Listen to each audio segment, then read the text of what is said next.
All right, so merhaban. My name is Melissa Clegg-Tripp, and I'm speaking to you from the U.S. Embassy in Riyadh, Saudi Arabia. I am helping out with EduTrack. I know the majority of the students are probably from Oman. I very much enjoyed my experience in Oman last year when I was trying to learn some Arabic. So I'm happy to help out on EduTrack. I understand there's also students from Saudi Arabia and around the region on this call. And what I want to do today is tell you in a relatively brief time about the American higher education system and why I hope some of you will consider studying in the United States. Unlike the past speakers that I listened to just a little bit, they were talking about individual institutions in Scotland. And I should say I have a close friend whose daughter studied very happily at a university in Scotland. They have fine institutions. But my job tonight is to tell you more about the general process of learning about schools in the United States, about how you get there, how you finance them, visa questions. I'm not going to talk about any one institution in particular, and that's one of the things I wanted to stress in this presentation is that Scotland may have, I don't know, 20 or so institutions of higher learning. The United States has, at last count, I think approximately 5,000. So it is a huge country, and we have maybe a bewildering choice of schools for people to think about attending. And every embassy in the Gulf, I believe, and throughout the Middle East should have what we call an Education USA office, and they're staffed by local employees who speak Arabic as well as English and who are familiar with the U.S. higher education system. And their job is really to help guide interested students at the undergraduate or the graduate level and help them navigate learning about the United States higher education system, how the application process works, and to answer questions. So I would urge you, if you're interested, to reach out to your local branch of Education USA. A lot of the information is online, but they happily schedule in-person appointments or webinars because we're in COVID times, or virtual chats to answer questions. And their job is really not to advocate for any one particular university.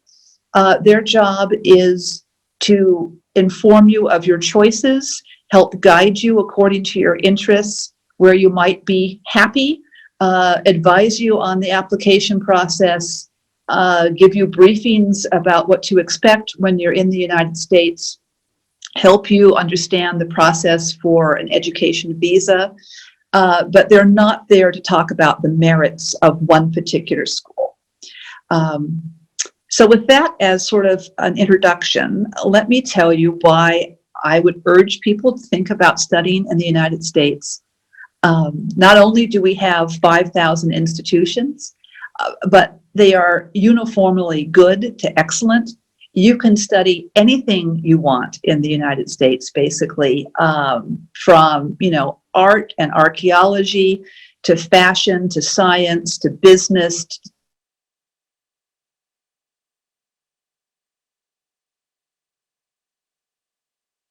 the arts. We cover every subject that's out there in the humanities and social sciences and the hard sciences.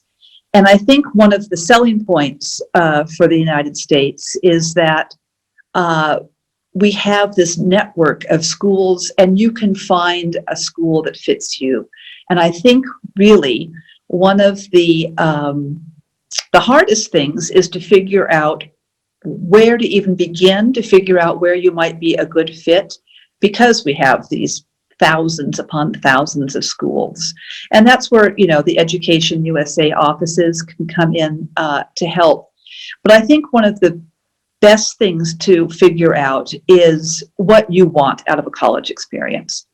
or a university experience. And I'm going to use the words college and university, I think, probably throughout this presentation, maybe unconsciously. And I should explain from the get-go what the difference is between college and university. A college is usually a smaller institution that offers a Bachelor of Arts degree. Some colleges will actually offer graduate degrees, like a master's or a PhD, but sort of speaking in the most simple fashion, colleges are usually small, mostly Bachelors of Arts granting institutions. I'm a graduate of a college, for example. There's also universities. Universities are usually larger, and they grant a Bachelor's of Art degree. They also grant master's degrees and PhD degrees. They usually have other schools attached to them. So while a college might be a self-standing institution in a city or a small town or a rural area, a university usually has multiple schools attached to it. It will have maybe a school of law, a school of business, a school of music, a school of dentistry, a school of medicine attached to it. So when I talk about American higher education, if I use the word college or university, that's essentially the difference between them. All these places, whether they're colleges or universities, are going to have great professors. People in the United States do not go into teaching because they want to make a lot of money. They go into teaching because they're passionate about their subject matter, they're passionate about their research, they want to teach, they want to engage students. So you're going to find dedicated teachers no matter where you go in the United States. I think another selling point for American universities and colleges is that we offer a great deal of flexibility. For example, say you're 18 or 19, you're not really sure what you want to do with your life yet, but you think you want to study math. You can go to an American college or university and begin your studies in math. But many of the schools are going to require their first-year students to take classes outside of their area of specialization, to take classes in the humanities or social sciences or the hard sciences as well. And during that foundational first year at American colleges and universities, some students find out they want to change. They came in thinking they wanted to be specialists in business or specialists in math or specialists in history. And thanks to taking classes in other areas, they discovered a passion for biology or a passion for environmental studies or a passion for Russian literature or whatever it is. And I think one of the best things that I like about American education is that we allow people to change. And if you go in thinking you want to be a major, as we call it, a specialist in math, and you discover you really, really, really want to do biology, you're allowed to switch. There's a process for that. You usually switch in your first or at the latest, your second year. And many European schools don't follow that model.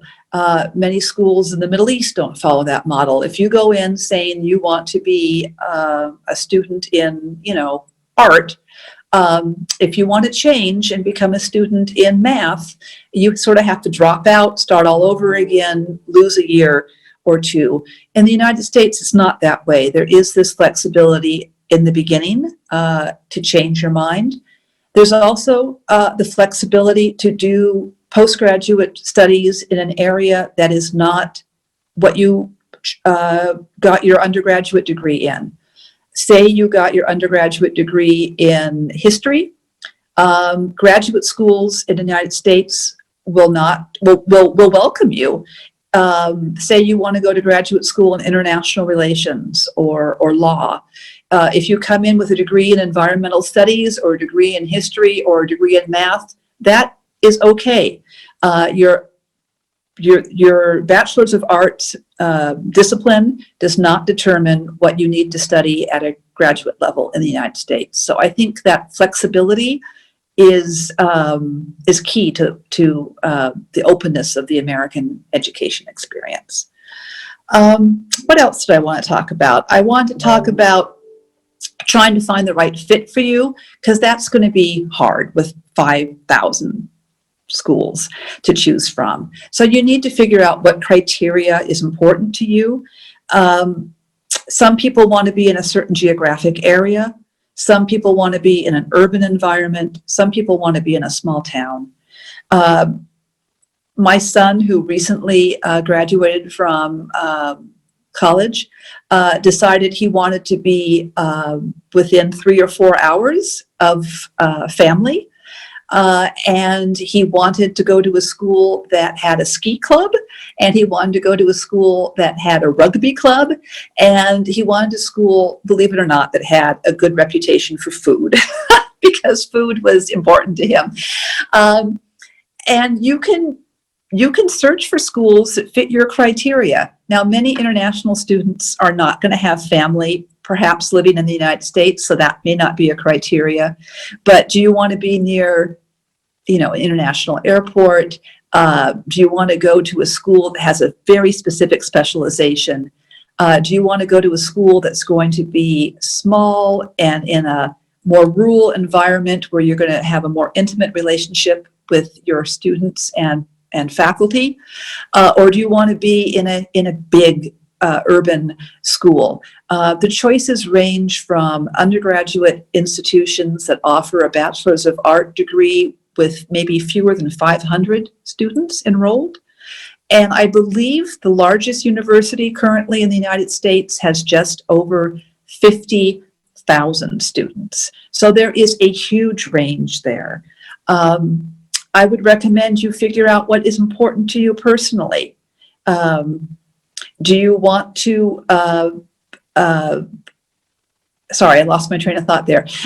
Do you want to be in a huge school that offers all the excitement of being with, say, 50, 40, 30,000 students, huge sporting events, huge libraries, very diverse student body? Or do you want to be in a more intimate school?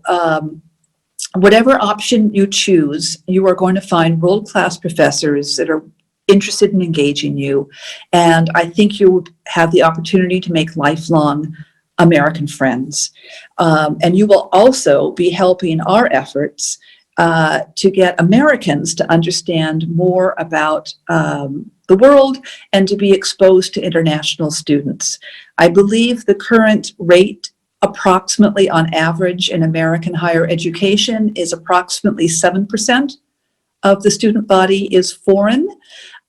Many schools would like to increase that, and many Americans want to go to schools that have a diverse international student body. So you will be welcomed no matter what choice you make. But I would recommend that you start thinking, if you're serious about the United States, about the criteria that are important to you, because that's going to help guide your selection of the schools. And Education USA can help you with that.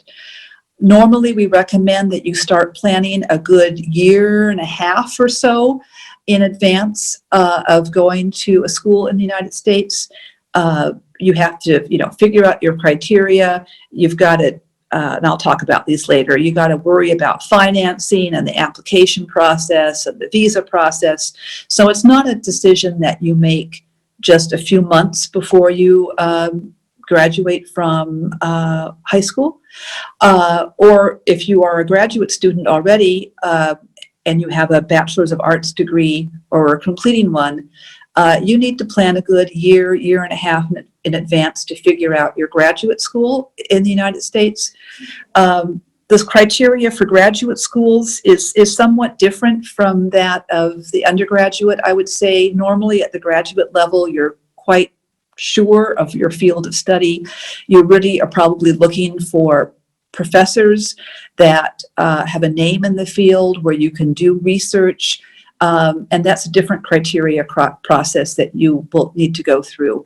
But think about a year and a half out. Start thinking of where you want to go, and just don't think of one school. Our recommendation normally is to apply to several institutions. You may get into your first choice institution and everything is fine. You may not get into your first choice institution, and you should have a second or third institution that interests you, so that if you are accepted into them, you can decide if you want to pursue that course or not. So that is sort of the research stage. There's a few other stages I want to talk about, and then if there's time permitting, we can take questions. The next thing I would urge you to consider is financing. American education is very expensive. We're more expensive than Scotland, for example, and that's just the reality. There are gradations of how expensive U.S. education is. If you go to a school that is a public institution, usually that is a school that has, University of, and then like the state next to it. So University of California, University of Mississippi, University of Florida, for example. Those are usually state supported schools. And the tuition and costs and the room, your boarding costs and your food costs, if you do a meal plan on school, are usually less expensive than some of the private universities and private colleges. But on a ballpark figure, I would say you're looking at spending approximately $25,000 US a year. To easily double that, $50,000 to $60,000 a year, depending on where you go. So a realistic look at financing is important. Some schools do offer scholarships. Some schools offer what they call work study. And I did that, for example, when I was in college. You have the opportunity to work on campus and get paid for that while you study. There are also many institutions that offer scholarships. I know the Oman government offers scholarships. The Saudi government, for example, offers scholarships. Sometimes those scholarships can only be used at a special list of schools. Sometimes those scholarships are more flexible. But you do need to think about financing and be realistic, because you don't want to bankrupt yourself or bankrupt your family in financing your studies in the United States. You need to find schools that you can afford, or schools that offer scholarships or accept the scholarships that your government may be offering you. And then I would say another criteria for thinking about education in the United States is the application process. The application process is a bit different than I think students in perhaps the Middle East are used to. There's no national, application site. Your grades are important. Your test scores are important. And by the way, most American schools previous to COVID were asking for the SAT or the ACT tests. These are standardized tests that are available overseas for a fee. They're not run by the government. They are commercial, but many schools use them. However, with the COVID-19 pandemic and people's fear of being in large test rooms, taking exams close to other people, many American schools are now not requiring the SAT or the ACT exams. But you do need to figure out if that's the case for the school or schools that you may be interested in pursuing. You need to gather together your grades, your marks. You need to have these test scores. If indeed the school is going to require them, you have to figure out if they're required, where you can take the exams. The SAT and ACT exams are offered around the world by various institutions, but on set dates. And so that's one of the reasons we urge people to apply or start thinking of researching about a year and a half in advance, because you need time to figure out exactly the timeline for all these things. And excuse me, that is a loud noise, and that is coming, I think, from my dog, who really wants to come into this room. So just a second, I'm gonna let her in. Come on. All right, my apologies for that. I'm doing this from home and not the office. We're a little later than Oman on the time here. So we were talking about your grades, we were talking about your test scores and taking the tests. American schools often want teacher recommendations as well. So you'll need to think about who you would like to write those recommendations. If you're a high school student, it'll probably be one or two of your favorite teachers. If you are already in university and are thinking of going to the United States as a graduate student, then you should obviously have one of your professors write those recommendations. And then there's also an essay component that many schools will want. And that's an unusual criteria for many foreign students. They're not used to maybe applying to universities and having to write essays. But the universities want to know a little bit about you, your interests, your background, what you have done academically, who you are as a person, what interests you, what makes you happy, what makes you mad. I mean, they'll have questions. Every school will ask different questions, and they'll ask you to write essays about why you think this school is a good fit for you, what you would bring as a person to the campus. So you need to look at those essay questions. Don't write them the night before they're due. Think about them, proofread them, make sure that they represent the image of yourself that you want to give to these schools. And you have to have time to do all that. If you already are in an undergraduate institution and are thinking of going to a graduate school, they often will still ask for essays. And usually those essays are more academically geared because you're going for a master's or a PhD. At that point, the essays that the schools require if you are going to be a student for a bachelor's of arts or sciences degree are usually less academic in nature and more about you, your leadership experiences, your experiences as an individual. They want to know who they're getting, so to speak, when they look at your application. They don't want to make their judgments just on your test scores and your teacher recommendations and your grades. And then there's just two more things I want to talk about in the steps to thinking about studying in the United States. You will need to get a student visa at some point. Let's say everything works out, you picked one or two schools, you got into one or two that you really want. Let's say you figured out they're good fits for you. You've got the financing either by scholarships or if you come from a family that has the means, you don't have to worry too much about the financing. You've been successful. You get paperwork from the school of your choice.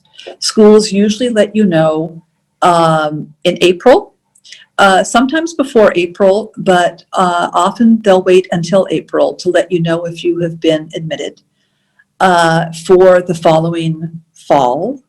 So you might not find out until April that you're going, that you've been admitted, and you have 3-4 months to get ready to travel to the United States. Most American schools begin in August or September. And actually, I should say, first-year students and in particular international students, the universities in America are aware that you're coming from a different environment. It's a different culture that you're going to have to adapt to. So many schools will have what they call an orientation an orientation session, excuse me, and that orientation session usually begins a week or two before classes begin. And usually international students are asked to come to this orientation system. You get orientation session. You will get, tours of the university, presentations on American college life, presentations maybe on culture shock, because some students are really thrown when they get to the United States. It can be a shock to the system. I sort of had culture shock myself, and I was an American student, but I went to a school that was far away from my home and my family. I didn't know anybody there when I first got there, and you can experience, homesickness and some anxiety and stress because you're away from your family, sometimes for the first time. And so schools will give you orientations on how to deal with those emotions. They'll introduce you to, they often have a health unit, a medical unit. They'll have counselors there to help you if you do feel you need to reach out to someone because you are feeling stress. So it'll be sort of an introduction just for the first year students or just for the international students. And I think that's a nice touch that American schools offer. But anyway, I was talking about visas. One of the things you have to do before you can even get to a campus, get to the United States, is you'll have to get a student visa. Most of our embassies are open. Very few are totally shut down because of COVID. I presume by the time April, May, June rolls around, that we will be offering visas again with no limitations on people coming in because of COVID. And especially if you are applying and not thinking of getting, going to the United States for another year or year and a half, with luck, those vaccines will be effective and people will be inoculated, and we won't have to worry so much about COVID-related travel restrictions. But you need to think about getting a visa. I think the current cost is approximately $160 for a student visa. It's not that difficult. Once the school has admitted you and you've accepted the offer of admission, the school will send you paperwork that allows you to get basically the student visa. You will just need to make an appointment to be able to come in on a timeline that will get you the visa so you can get to your school in time for August and September. And then lastly, the last step is sort of preparing yourself, packing your bags, saying goodbye to friends and family, figuring out plans to stay in touch, and beginning, your travels to the United States. And if you go online and look for Education USA in your home countries, you will find that we offer sessions on culture shock, what to expect when you go through American airports, what to expect when you first get to your university. They're sort of general sessions because, again, we don't single in on supporting one particular university or one particular college. We are not recruiting for one particular school. We are trying to inform foreign students about their options and to prepare them as best we can for a really great American college or university experience. So with that, let me stop. And I don't know if we have time for questions or if questions have come in that I can answer on board the chat, but I'm happy to entertain questions. Thank you.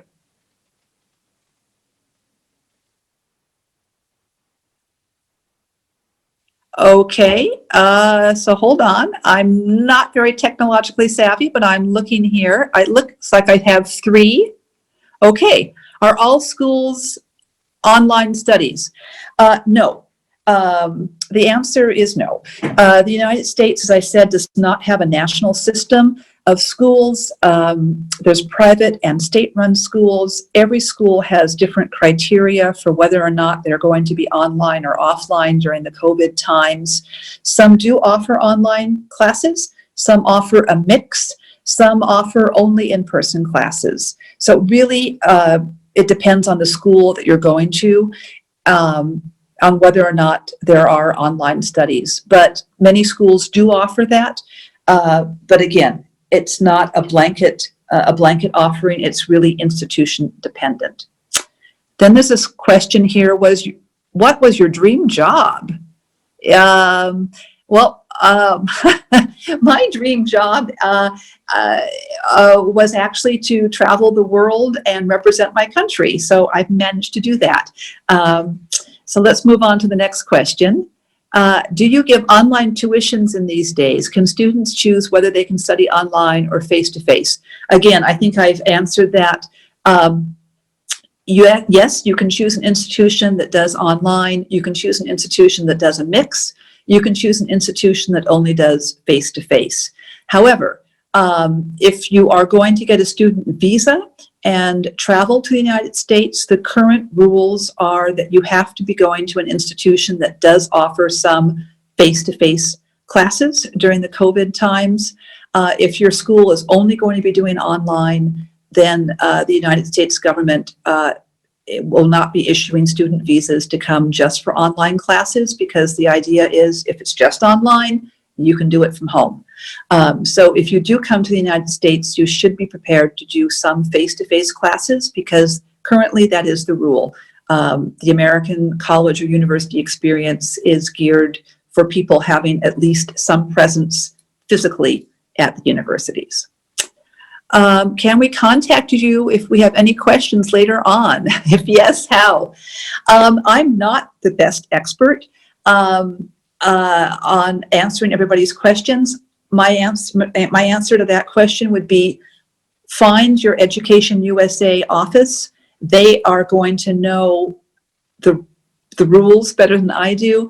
They work on this issue, 40 hours a week easily. They've been trained. I myself am an American diplomat. I have been to an American school, and promoting American education is part of my job, but it's not 100% of my job. So I would urge you, if you have questions after this session, Google Education USA, the name of the country that you live in, and you can get connected to professionals that can answer your questions very capably. Are fees expensive? Yes. Earlier on, I talked a little bit about the tuition. If we're going to talk about Omani, in Omani currency, American universities can range, I looked this up, from about 12,000 Omani Rial to about 23,000 Omani Rial. And that translates from about 25,000 US dollars to about 50 to 60,000 US dollars a year. Did I like Oman? I loved Oman. I was so happy being a language student there. I lived in Medina Sultan Qaboos, and everybody was so welcoming and gracious and hospitable. Oman was a fantastic introduction to the Middle East. Do universities reduce fees if you are born in the USA? I don't think so, but I think my Education USA colleagues can address that question better. If you are a state resident, say you were born in, I don't know, say you were born in Texas, and you live in Texas, the state schools in Texas will give you a reduction in the fees. There is a tuition level for people that come from the state of Texas that is less so if you're a Texan, you can go to the state school in Texas at a lower cost than I could because I'm not a resident of Texas.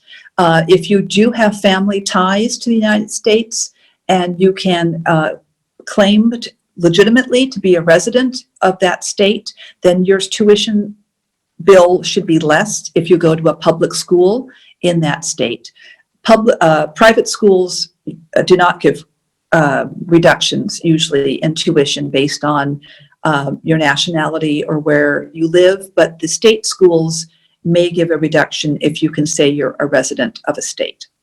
And also sometimes schools really do want to attract international students. So sometimes you can get scholarships or a reduction in your fees because you have a certain skill, or you come from a certain part of the world, or you offer such a wonderful essay up that the schools say, we really want this person to be in our student body. And sometimes you can get scholarships because of that. What is the acceptance rates for grants? I take it that question is really more about scholarships, as we call them. But there are also grants for study at the graduate level. Again, it depends on the institution. It depends on how strong your proposal was. It depends on how strong your application is. What is your major? A major is the American terminology for what you specialize in. So for example, when I was in school, I majored in French. It just means the area that you specialized in. It's usually used only for undergraduate. It's not used as a term at graduate school. Do you know how much so that we're back to that question about acceptance rates for scholarships. There, I think I've gone through the questions that have come in on the chat, and I don't want to take up more time than is allowed.